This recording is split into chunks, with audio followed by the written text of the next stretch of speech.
నమస్కారం, G news కి స్వాగతం. నేను మీ శ్రీనివాస్. ఈ రోజు వార్తల్లో విశేషాలు ఇప్పుడు చూద్దాం. శ్రీకాకుళం జిల్లాలో ఉపాధి వలసలను తగ్గించడమే లక్ష్యంగా పలాస ప్రాంతంలో ప్రతిపాదిత విమానాశ్రయాన్ని నిర్మిస్తున్నట్లు కేంద్ర పౌర విమానయాన శాఖ మంత్రి కింజరాపు రామ్మోహన్ నాయుడు తెలిపారు. పలాసలో ఎయిర్పోర్టు భూసేకరణ పరిహారం అంశాలపై అధికారులు, ప్రజాప్రతినిధులు, గ్రామస్తులతో నిర్వహించిన సమావేశంలో ఆయన మాట్లాడారు. ఉడాన్ పథకం కింద ఎయిర్పోర్ట్స్ అథారిటీ ఆఫ్ ఇండియా నిధులతో పూర్తిగా ప్రభుత్వ అధీనంలోనే విమానాశ్రయం నిర్మిస్తామని, ప్రైవేటీకరణపై వస్తున్న అపోహలను నమ్మవద్దని మంత్రి స్పష్టం చేశారు. విమానాశ్రయంతో పాటు సుమారు 500 ఎకరాల్లో పరిశ్రమలు ఏర్పాటు చేసి స్థానిక యువతకు ఉపాధి అవకాశాలు కల్పిస్తామని చెప్పారు. భూసేకరణలో రైతులకు చట్ట ప్రకారం గరిష్ట పరిహారం అందిస్తామని జిల్లా కలెక్టర్ స్వప్నిల్ దినకర్ పుణ్కర్ తెలిపారు. ఎలాంటి గ్రామాల తరలింపు ఉండదని, ప్రజల అంగీకారం, సమన్వయంతోనే ప్రక్రియ కొనసాగిస్తామని పేర్కొన్నారు. ఈ సమావేశంలో జేసీ ఫర్మాన్ అహ్మద్ ఖాన్, ఎమ్మెల్యే గౌతు శిరీష, ఇతర అధికారులు, రైతులు పాల్గొన్నారు. కుటుంబాలు అక్కడన్నీ కూడా ఉన్నాయి. పని నమ్ముకొని వెళ్ళారు కదా, పలాసాలు వదిలి ఎందుకు వెళ్ళాలి, శ్రీకాకుళం వదిలి ఎందుకు వెళ్ళాలి వాళ్ళు?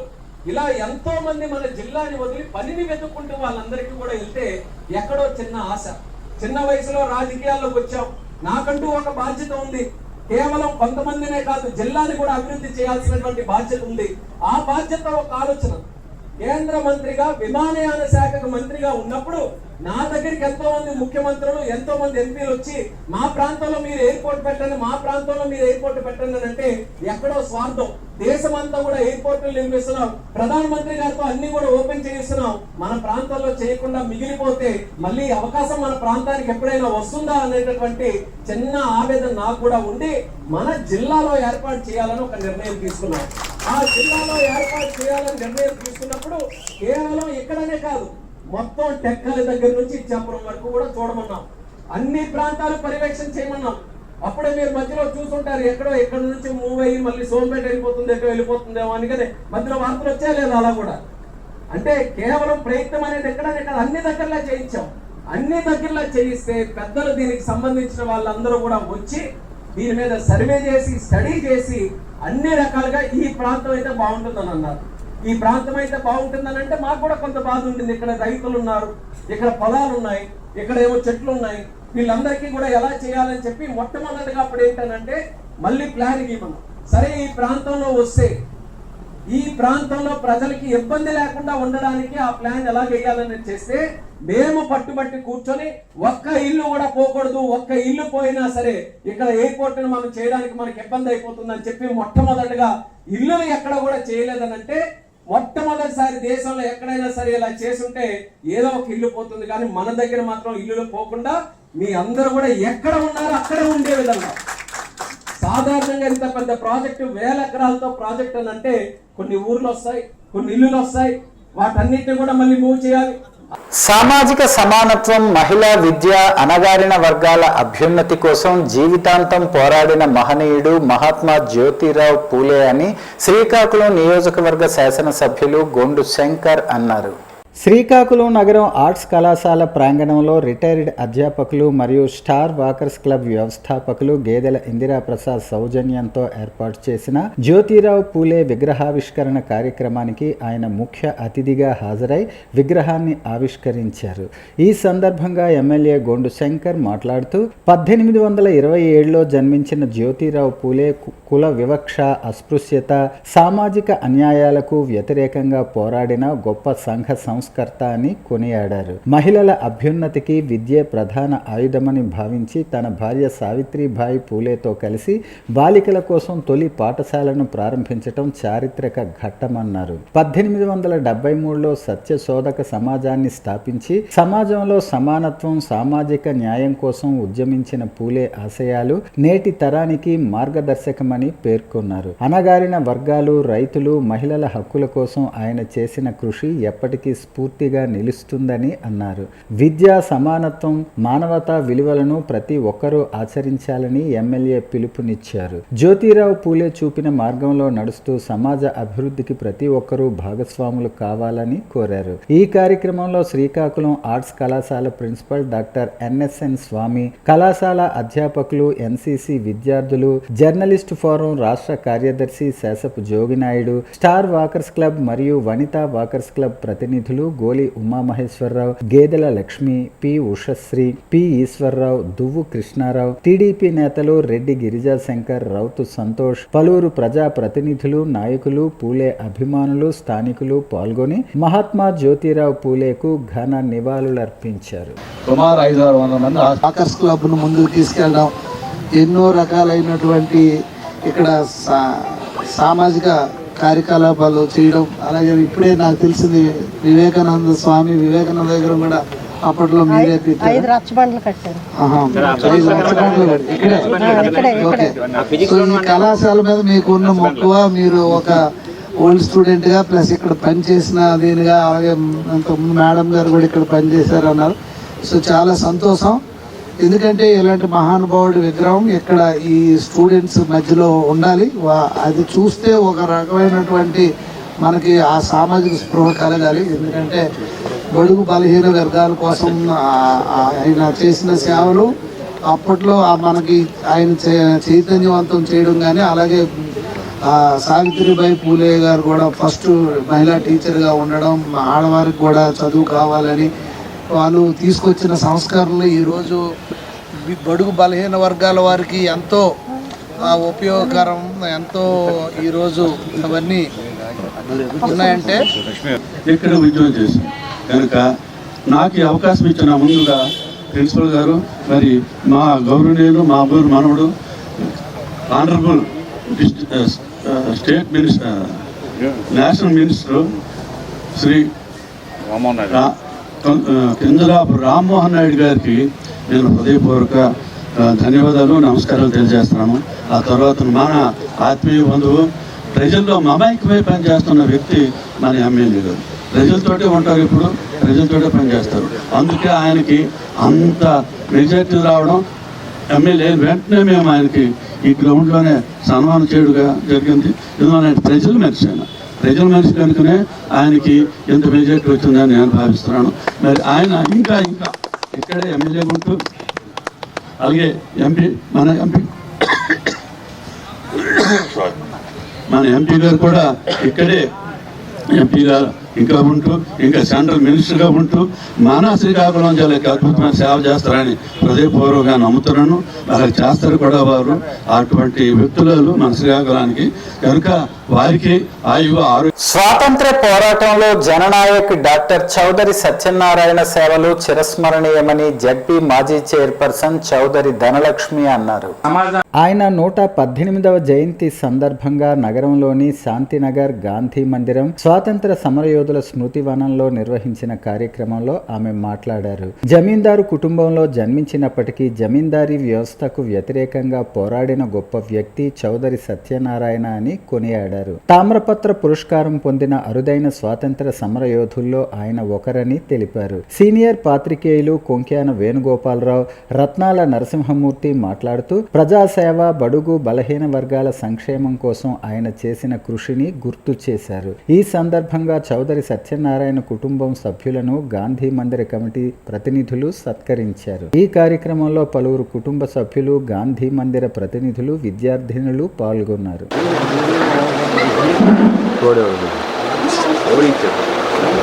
లక్ష్య సాధన మాత్రం ఒకటే, మార్గం మాత్రం వేరు వేరు మార్గాల్లో మేము వెళ్తున్నప్పటికీ సాధించే లక్ష్య సాధన మాత్రం ఒకటే. ఒకరు ఉదాహరణకి బస్సు మీద వెళ్ళచ్చు, కారు మీద వెళ్ళచ్చు, బండి మీద వెళ్ళచ్చు. అలాగే పార్టీలు వేరు వేరు పార్టీలు వేరు వేరు విధానాల్లో వేరు వేరు మార్గాల్లో మేము ఉంటున్నాం. కానీ మా మామగారు సాధన ఆశ సాధన, ఆయన ఆశ సాధన ఏంటంటే అంటరానితనాన్ని రూపుమాపాలి. అదే రకంగా అందరినీ సమానంగా ఉండాలి. అందరూ ఒకే ఉద్యములు, ఒకే రకంగా మానవత్వంతో ఒకే రకమే ఒకే రకంగా ఉండాలని ఆలోచించిన మహానుభావుడు, మహాశక్తి ఆయన. ఆ రోజులో కూడా స్వతంత్ర దేశం కోసం పోరాడే వ్యక్తి. ఆ రోజులో ఒక భూస్వామి అయినప్పటికీ కూడా ఆయన ఉద్యోగం చేసుకుంటూ 16 ఏళ్ళలోనే ఆయన భూస్వామైనప్పుడు కూడా ఆ రోజు కూడా ఆయన అంటే ఆయన స్వతంత్ర సంరక్షణ కోసం దేశం కోసం పోరాడిన మహాయోధుడు. ఆయన కిట్టినేలోనైతేనేమి ఇక్కడి నుంచి ఇచ్చాపురం నుంచి మద్రాసు వరకు ఆయన పాదయాత్ర చేయటం అయితేనేమి, అదే రకంగా మళ్ళీ సత్యాగ్రహం అయితేనేమి, అదే రకంగా ఆయన చేసిన సేవలు చాలా వరకు చాలా ఇవే చేశారు. చేయలే కాక ఆయనతో జనాన్ని కూడా ఆయన చేస్తున్నదే కాకుండా ఆయన కుటుంబాన్ని అల్లుని కూడా స్వతంత్ర సమయంలో తీసుకెళ్ళి ఎయిర్పోర్ట్ కూడా స్వతంత్ర సమయంలో తీసుకెళ్ళి మన మునిపల్లి లక్ష్మీనారాయణ గారు స్వతంత్ర సమయంలో తీసుకురావడం జరిగింది. అదేవిధంగా అల్లుడు కూడా ఆ సేవలు ఆయన పెద్ద చేయూతలు అందిన వ్యక్తి. ప్రభుత్వానికి ప్రజలకు వారధిగా పనిచేస్తున్న జర్నలిస్టుల న్యాయపరమైన సమస్యల పరిష్కారానికి కృషి చేస్తామని విజయనగరం ఎంపీ కలిశెట్టి అప్పలనాయుడు, ఎమ్మెల్యే కోన రవికుమార్, ఈశ్వర్రావు, గౌతు శిరీష, గొండు శంకర్లు తెలిపారు. ఆంధ్రప్రదేశ్ జర్నలిస్టుల ఫోరం జిల్లా శాఖ ఆధ్వర్యంలో జిల్లా పరిషత్ సమావేశ మందిరంలో నిర్వహించిన జర్నలిజం సవాళ్లు సదస్సులో వారు మాట్లాడారు. నిజమైన జర్నలిస్టులకు కేంద్ర రాష్ట్ర ప్రభుత్వాలు అండగా ఉంటాయని పేర్కొన్నారు. మీడియా ముసుగులో బ్లాక్మెయిల్ చేసే నకిలీ విలేకరులపై చర్యలు తీసుకోవాలని కోరారు. జర్నలిస్టులపై దాడులను నివారణకు కమిటీలు ఏర్పాటు చేయాలని, దీర్ఘకాలం సేవలందించిన వారికి పింఛన్లు, అర్హులకు ఇళ్ల స్థలాలు, మరణించిన జర్నలిస్టుల కుటుంబాలకు ఆర్థిక సాయం అందించాలని సదస్సులో తీర్మానించారు. ఏపీ జర్నలిస్టుల ఫోరం రాష్ట్ర కార్యదర్శి శేషపు జోగినాయుడు అధ్యక్షతన జరిగిన ఈ కార్యక్రమంలో మాజీ కేంద్ర మంత్రి డాక్టర్ కిల్లి కృపారాణి, ఫోరం నేతలు, వివిధ పార్టీల ప్రతినిధులు, జర్నలిస్టులు పాల్గొన్నారు. ఈ సందర్భంగా సీనియర్ జర్నలిస్టులను సత్కరించారు.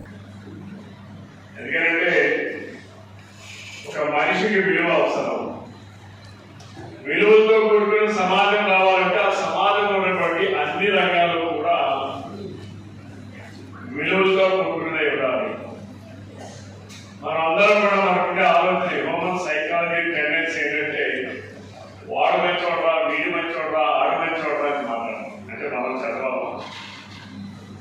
రాజుగారి మొదటి బాధ్యం మంచిదేనంటే రెండవ బాధ్యం ఏదో లోపం ఉండే ఉంటుంది.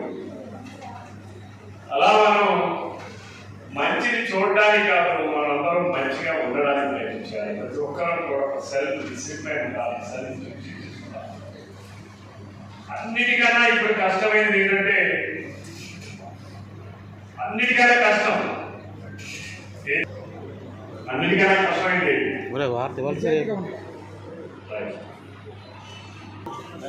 ఈరోజు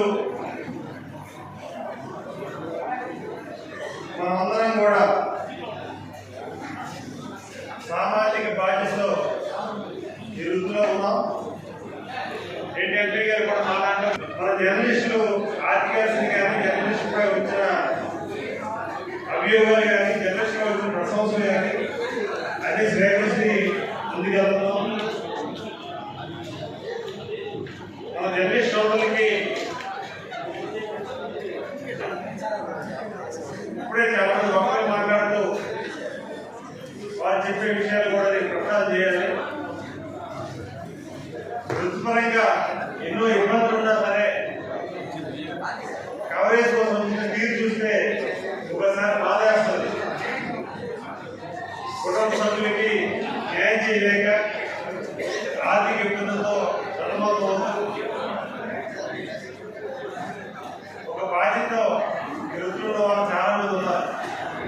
నా ప్రయత్నంలో రైతుల పంటలకు చివరి ఆయకట్టు భూములకు సైతం సాగునీరు అందేలా చర్యలు చేపట్టాలని రాష్ట్ర వ్యవసాయ శాఖ మంత్రి కింజరాపు అచ్చెన్నాయుడు వంశధార అధికారులను ఆదేశించారు. నిమ్మాడ క్యాంపు కార్యాలయంలో వంశధార ప్రాజెక్ట్ ఇంజనీరింగ్ అధికారులతో నిర్వహించిన సమీక్షలో ఖరీఫ్ సీజన్లో నీటి పంపిణీ, కాలువల పరిస్థితిపై ఆయన చర్చించారు. వంశధార ఎడమ కాలువ ద్వారా అందుతున్న నీరు వృధా కాకుండా పర్యవేక్షించాలని, మిగులు జలాలను గరిష్టంగా సాగు అవసరాలకు వినియోగించాలని సూచించారు. కాలువల్లో లీకేజీలు, గండ్లు, నీటి చౌర్యాన్ని అరికట్టేందుకు ముందస్తు చర్యలు చేపట్టాలని అధికారులను ఆదేశించారు. రైతులకు ఎలాంటి ఇబ్బందులు లేకుండా సమన్యాయంగా నీటి పంపిణీ జరిగేలా క్షేత్రస్థాయి సిబ్బంది పనిచేయాలని మంత్రి స్పష్టం చేశారు. ఈ సమావేశంలో వంశధార ఈఈ శేఖర్ బాబు, డిఈలు శ్రీధర్, శ్రీను, జేఈ ధర్మాన లోకేష్ తదితరులు పాల్గొన్నారు. స్వాతంత్ర సమరయోధుడు డాక్టర్ చౌదరి సత్యనారాయణ జయంతి వేడుకలు శ్రీకాకుళం నగరంలోని సింహద్వారం వద్ద ఘనంగా నిర్వహించారు. ఈ కార్యక్రమంలో ఆయన కుటుంబ సభ్యులు, అభిమానులు పాల్గొని ఘన నివాళులర్పించారు. ఈ సందర్భంగా కుటుంబ సభ్యులు చౌదరి బాబ్జీ, జడ్పీ మాజీ చైర్పర్సన్ ధనలక్ష్మి, చౌదరి పురుషోత్తం నాయుడు మాట్లాడుతూ డాక్టర్ చౌదరి సత్యనారాయణ స్వాతంత్రోద్యమంలో కీలక పాత్ర పోషించారని గుర్తు చేశారు. జమీందారు కుటుంబంలో జన్మించినప్పటికీ ప్రజల పక్షాన నిలిచి జమీందారీ వ్యవస్థకు వ్యతిరేకంగా పోరాడిన గొప్ప వ్యక్తి అని కొనియాడారు. ప్రజాసేవకు అంకితమైన ఆయన తన జీవితాన్ని పేదలు, బడుగు, బలహీన వర్గాల అభ్యున్నతికి అంకితం చేశారని తెలిపారు. స్వాతంత్ర సమరయోధుడిగా, ప్రజా ప్రతినిధిగా ఆయన చేసిన సేవలు నేటి తరానికి ఆదర్శంగా నిలుస్తాయని పేర్కొన్నారు. చౌదరి సత్యనారాయణ ఆశయాలను కొనసాగిస్తూ ప్రజా సంక్షేమానికి కృషి చేయాల్సిన అవసరం ఉందని కుటుంబ సభ్యులన్నారు. ఈ కార్యక్రమంలో బగాది సత్యనారాయణ, తాండ్ర సునీల్, బగాది కిషోర్, కింతలి శ్రీనివాసరావు, బగాది చైతన్య, సంపతిరావు, జగదీష్, పలువురు బంధువులు, అభిమానులు పాల్గొన్నారు. అనేక మంది ఇక్కడ ఉన్నాం. మేమందరం ఆయన సంతతి. ఈ సంతతిలో మేమందరం కూడా ఒక భాగస్వామిలో ఆయన సమిష్ట బాధ్యత వహిస్తూ ఆయనకి నిరంతరం ఆయన స్ఫూర్తితోనే మేము ఏ కార్యక్రమం చేసినా ముందుకు వెళ్దాం అనేది జరుగుతుంది. ఆయన స్ఫూర్తిదాయి 1908 సంవత్సరంలో ఆయన జన్మించారు. 1981లో జూలై 15వ తేదీన శాస్త్ర జీవితం తుదిశ్వాస విడిచారు. ఏది ఏమైనప్పటికీ కూడా ఆయన తాలూకా స్ఫూర్తితోనే, ఆయన తాలూకా జీవితాన్ని ఆయన స్ఫూర్తితోనే ముందుకు వెళ్తామని. అందువల్ల మేమందరూ ఆయన భూమి మీద లేకపోయినా ఆయన ఎందుకంటే కొంతమంది జీవులు కోట్ల మంది మనం దేశంలో పుట్టినప్పటికీ కొంతమందిని మాత్రమే గుర్తించుకోవడం జరుగుతుంది. అందులో చౌదరి సత్యనారాయణ. ఎందుకంటే ఆయన ఆ రోజే అంతరంతరం అయితేనేమి, అదే రకంగా ఆయన స్వతంత్ర సభలో దేశం కోసం పోరాట మహాయోధుడు. ఎందుకంటే ఆయన ఆ రోజు కూడా, ఈ రోజు అయితే టెక్నాలజీ ఉంది, టెక్నాలజీ లేని రోజుల్లో మహాత్మా గాంధీ వచ్చేటప్పుడు, రూస్లో వచ్చేటప్పుడు ఈ జిల్లా నలుమూలల నుంచి కూడా జనాలు తీసుకొచ్చి ఆ రోజు ఇక్కడ. శ్రీకాకుళం జిల్లా పలాస కాశీబుగ్గ పట్టణ పరిధిలోని శుక్రవారం రాత్రి జరిగిన ఓ బైక్ యాక్సిడెంట్ సంచలనంగా మారింది. పారిశ్రామిక వాడ రోడ్డుపై జరిగిన రోడ్డు ప్రమాదం తీవ్ర విషాదాన్ని మిగిల్చింది. సూదికొండ గ్రామానికి చెందిన దుబ్బ దానయ్య అనే గొర్రెల కాపరి బుల్లెట్ బైక్ ఢీకొనటంతో అక్కడికక్కడే మృతి చెందాడు. ప్రమాద సమాచారం అందుకున్న కాశీబుగ్గ పోలీసులు వెంటనే ఘటనా స్థలానికి చేరుకుని మృతదేహాన్ని స్వాధీనం చేసుకుని విచారణ ప్రారంభించారు. మృతుడి తండ్రి కర్రయ్య ఇచ్చిన ఫిర్యాదు మేరకు కేసు నమోదు చేశారు. ప్రమాదానికి కారణమైన వ్యక్తిని అదుపులోకి తీసుకుని దర్యాప్తు చేపట్టారు. ప్రాథమిక విచారణలో మాజీ మంత్రి సీదిరి అప్పలరాజు కుమారుడు ఆరవ్ ఈ ప్రమాదానికి కారణమైనట్లు సమాచారం. సమీపంలోని పెట్రోల్ బంక్ సీసీటీవీ దృశ్యాల ఆధారంగా పోలీసులు ఈ విషయాన్ని గుర్తించినట్లు తెలిసింది. ఇదిలా ఉండగా తొలుత మరొక యువకుణ్ణి నిందితుడిగా చూపి కేసును తప్పుదోవ పట్టించే ప్రయత్నం జరిగిందన్న ఆరోపణలు బహిరంగంగా వినిపిస్తున్నాయి. ఉన్నతాధికారుల పర్యవేక్షణలో దర్యాప్తు కొనసాగుతోంది. మృతుడు దానయ్యకు భార్య, 2 చిన్నారులు ఉండటంతో కుటుంబ సభ్యులు, గ్రామస్తులు విషాదంలో మునిగిపోయారు. కాశీబుగ్గలో జరిగిన రోడ్డు ప్రమాదంలో గొర్రెల కాపరి దానయ్య మృతి ఘటనపై పూర్తి స్థాయి పారదర్శక విచారణ జరిపి బాధిత కుటుంబానికి న్యాయం చేయాలని శ్రీకాకుళం ఎమ్మెల్యే గొండు శంకర్ డిమాండ్ చేశారు. సోమవారం శ్రీకాకుళం నగరం 80 అడుగుల రహదారి టీడీపీ పార్టీ కార్యాలయంలో పత్రికా సమావేశం నిర్వహించారు. ఈ సందర్భంగా ఆయన మాట్లాడుతూ మనుషుల ప్రాణాల పట్ల వైసీపీ నేతలకు గౌరవం లేదని విమర్శించారు. ప్రమాద ఘటనలో నిజాలను దాచిపెట్టి నిందితులను కాపాడే ప్రయత్నాలు జరిగాయన్న ఆరోపణలపై సమగ్ర దర్యాప్తు జరగాలని అన్నారు. ప్రమాదం ఒక తప్పు కావచ్చని, కానీ వాస్తవాలను దాచడం, దర్యాప్తును తప్పుదోవ పట్టించడం, సాక్ష్యాలను ప్రభావితం చేయాలని ప్రయత్నించటం జరిగితే అది తీవ్రమైన నేరమని పేర్కొన్నారు. చట్టం ముందు అందరూ సమానమేనని, రాజకీయ నాయకుల కుటుంబ సభ్యులైన చట్టానికి అతీతులు కాదని స్పష్టం చేశారు. మృతుడు దానయ్య కుటుంబ పరిస్థితి దయనీయంగా ఉందని, భార్య, 2 చిన్నారులకు న్యాయం అందించాల్సిన బాధ్యత ప్రభుత్వంపై ఉందన్నారు. సీసీటీవీ దృశ్యాలు, సాంకేతిక ఆధారాల ఆధారంగా విచారణ జరిపి నిజాలు వెలుగులోకి తేవాలని కోరారు. కేసును తప్పుదోవ పట్టించేందుకు ప్రయత్నించిన వారు ఎవరైనా చట్టపరమైన చర్యలు ఎదుర్కోవలసిందేనని ఎమ్మెల్యే గొండు శంకర్ అన్నారు. బాధిత కుటుంబానికి త్వరితగతిన న్యాయం జరిగేలా చర్యలు తీసుకోవాలని డిమాండ్ చేశారు. ఈ సమావేశంలో టీడీపీ జిల్లా అధ్యక్షుడు మొదలవలస రమేష్, రమణమూర్తి, టీడీపీ నేతలు తదితరులు పాల్గొన్నారు.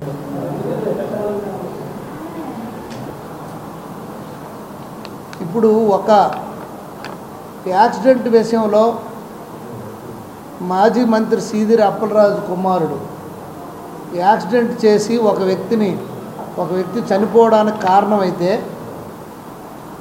ఆ నిజాలను దాచిపెట్టి, అంటే ఇప్పుడు ప్రమాదం అనేది జరుగుతుంది, అది అందరికీ ఎవరికైనా జరగవచ్చు, దాన్ని మనం తప్పు పట్టలేం. ప్రమాదం జరిగిన విషయాన్ని దాచిపెట్టి ఆ ప్లేస్లో ఇంకొకటిని నిందితుడిగా చూపించి చట్టం నుండి తప్పించుకోవడానికి వీళ్ళు చేస్తున్న పరిస్థితి చూస్తే వీళ్ళ బుద్ధి ఏ రకంగా మొదటి నుండి కూడా జగన్మోహన్ రెడ్డి డైరెక్షన్లో ఆయన ఎటువంటి కార్యక్రమాలు అయితే గతంలో గుంటూరులో సింగయ్య అనే దళిత వ్యక్తిని కూడా ఇదే మాదిరిగా చేసి ఆధారాలు దాచిపెట్టిన పరిస్థితి. మనుషుల్ని ఎక్కించుకెళ్ళిపోతారు, వెహికల్స్ మీద ఎక్కించుకెళ్ళిపోతారు, అక్కడ వదిలేస్తారు, మాకు సంబంధం లేదంటారు, వాళ్ళే గుద్దిస్తారు. యువతకు సేవా కార్యక్రమాలను మరింత చేరువ చేయాలనే ఉద్దేశ్యంతో కళింగాంధ్ర యూత్ అసోసియేషన్ KYA 2.0 రూపొందించిన వెబ్సైట్, మొబైల్ యాప్ను SS కన్వెన్షన్లో Amudalavalasa MLA PUC chairman Koona Ravikumar ప్రారంభించారు. ఈ సందర్భంగా ఆయన మాట్లాడుతూ యువత సాంకేతికతను వినియోగించుకుని సమాజ సేవలో ముందుండాలని పిలుపునిచ్చారు. సేవా కార్యక్రమాలు నిర్వహిస్తున్న కళింగాంధ్ర యూత్ అసోసియేషన్ను అభినందించారు. అసోసియేషన్ వ్యవస్థాపక అధ్యక్షుడు పైడి నవీన్ మాట్లాడుతూ డిజిటల్ వేదిక ద్వారా సభ్యత్వ నమోదు, సేవా కార్యక్రమాలు, విద్య, ఉపాధి సమాచారం అందుబాటులోకి తీసుకువస్తామని తెలిపారు. అనంతరం శ్రీకాకుళం బలగలోని అమ్మ ఫౌండేషన్లో ఆశ్రయం పొందుతున్న నిరాశ్రయులకు ఆహారం పంపిణీ చేశారు. కార్యక్రమంలో పలువురు ప్రజాప్రతినిధులు, సభ్యులు, యువత పాల్గొన్నారు.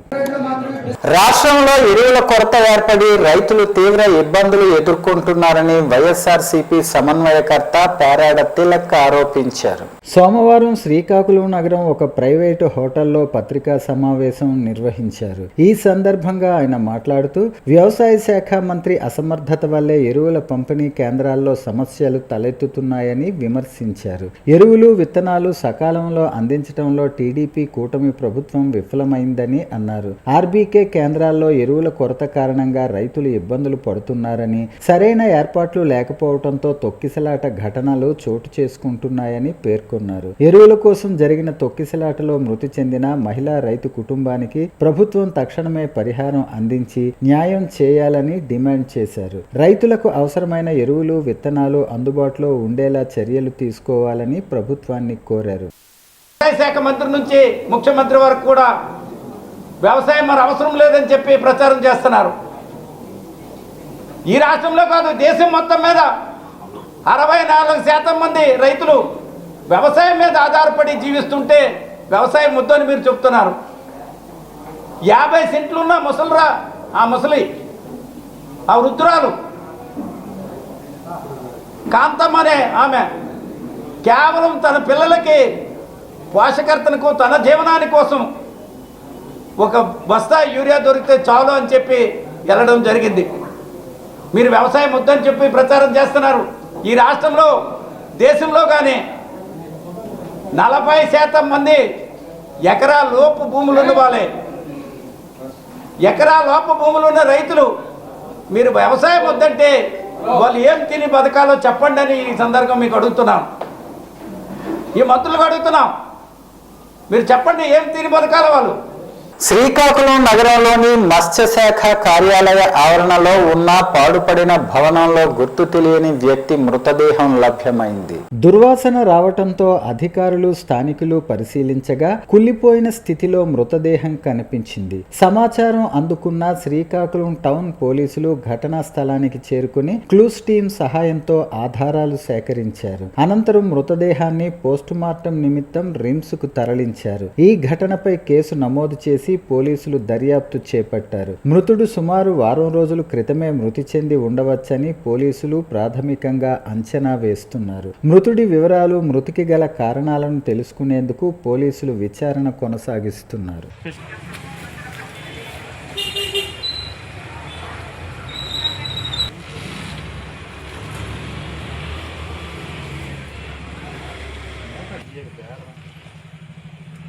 శ్రీకాకుళం మాజీ మంత్రి కీర్తిశేషులు గుండ అప్పల సూర్యనారాయణకు తెలుగుదేశం పార్టీ ఎన్డీఏ ప్రభుత్వం పూర్తి గౌరవం ఇచ్చిందని శ్రీకాకుళం ఎమ్మెల్యే గొండు శంకర్ అన్నారు. సోమవారం శ్రీకాకుళం టీడీపీ కార్యాలయంలో నిర్వహించిన విలేకరుల సమావేశంలో ఎమ్మెల్యే గొండు శంకర్ మాట్లాడారు. గుండ అప్పల సూర్యనారాయణ మరణానంతరం అధికార లాంఛనాలతో అంత్యక్రియలు నిర్వహించడంతో పాటు పార్టీ తరపున సంతాప సభ ఏర్పాటు చేశామని తెలిపారు.